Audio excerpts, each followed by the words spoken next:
Kepanikan moral tentang satanisme meledak di tahun 1980-an di Amerika Serikat, kayak popcorn di microwave.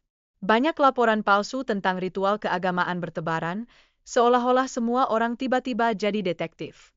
Dan, tentu saja, fenomena ini gak cuma berhenti di sana, akhirnya merambah ke berbagai penjuru dunia, termasuk Indonesia.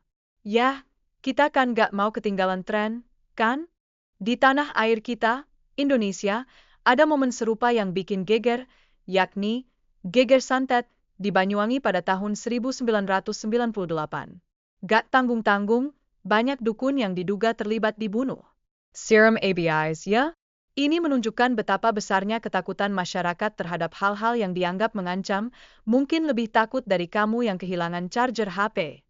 Nggak mau ketinggalan, sebuah film dokumenter berjudul Halil Setan mencoba membongkar mitos tentang satanisme. Film ini kayak detektif yang mengungkap bahwa banyak tuduhan itu ya, tidak ada dasarnya. Seakan berkata, "Hei, guys, tenang. Ini semua cuma rumor." Dengan semua drama itu, kita dapat perspektif yang lebih fresh tentang paham satanis, tidak cuma dari gosip orang-orang. Satanisme tradisional ternyata punya sejarah yang lebih tua dari kakek nenek kita. Praktik pengorbanan dan simbol-simbol seperti Baphomet dan pentagram itu kayak selfie dari zaman kuno. Siapa sangka, satanisme bukan sekadar tren dadakan, tapi punya akar sejarah yang dalam. Mungkin mereka butuh pengakuan dalam bentuk buku sejarah. Berbeda dengan itu, satanisme modern lebih kayak filosofi ateis yang bilang, kami tidak menyembah siapa-siapa, bahkan Tuhan atau setan. Mereka lebih fokus untuk mengutamakan individualisme dan logika. Ibaratnya, mereka bilang, pikirkan sendiri, jangan ikuti arus. Ngomong-ngomong tentang orang-orang kontroversial, Aleister Crowley hadir sebagai tokoh penting yang mendirikan agama Telema. Dia tuh kayak guru spiritual yang bilang, kebebasan individu itu penting, bro, bahkan menolak norma-norma tradisional yang dianggap membosankan. Kita semua butuh guru yang bisa bikin kita berani berpikir di luar kotak, kan? Lalu muncul Anton LaVey di tahun 1966, merintis Gereja Setan. Ia kayak pendeta tinggi dan menerbitkan buku penting yang jadi bestseller, mungkin lebih laku dari novel remaja.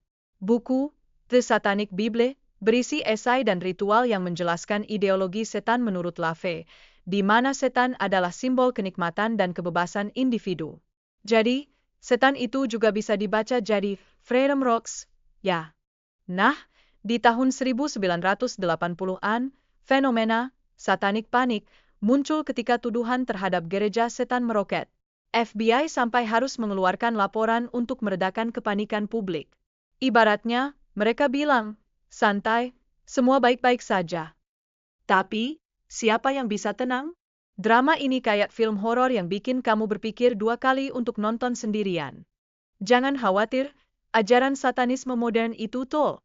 Mereka tidak mengizinkan kekerasan terhadap hewan atau anak-anak, menekankan pentingnya kontrol diri dan menghormati orang lain.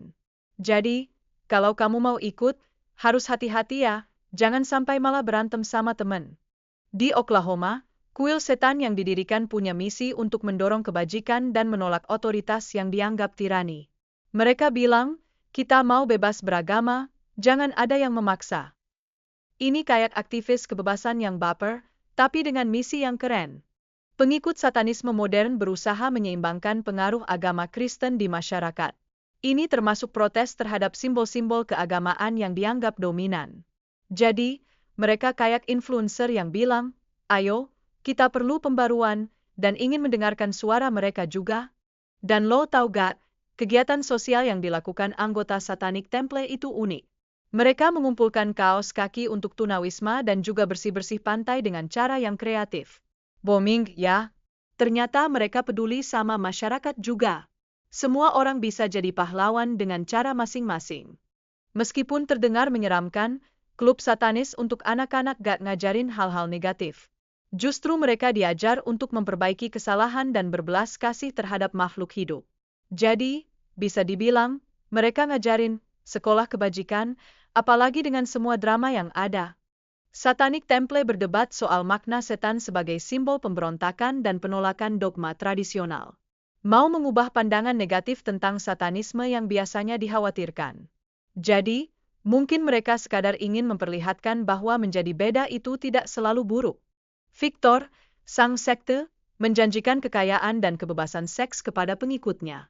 Gak heran, hal ini bikin heboh di masyarakat. Ini menunjukkan daya tarik sekte terhadap individu yang sedang mencari kebebasan. Ternyata, semua orang pengen hidup berwarna, kan? Di Indonesia, ada gereja setan yang tertutup dan melakukan ritual aneh, bahkan punya sistem rekrutmen kayak MLM. Jujur, ini bikin keheranan yang super duper. Mereka tidak segan-segan menerobos komunitas lokal. Seakan bilang, selamat datang di klub yang aneh, tapi menarik. Satanisme modern lebih fokus pada advokasi kebebasan beragama dan mengkritik dominasi agama tertentu. Ini mencerminkan perubahan pandangan masyarakat terhadap simbol-simbol keagamaan yang dianggap tabu. Jadi, mari sambut era baru di mana kita bisa berpikir bebas dan merayakan perbedaan.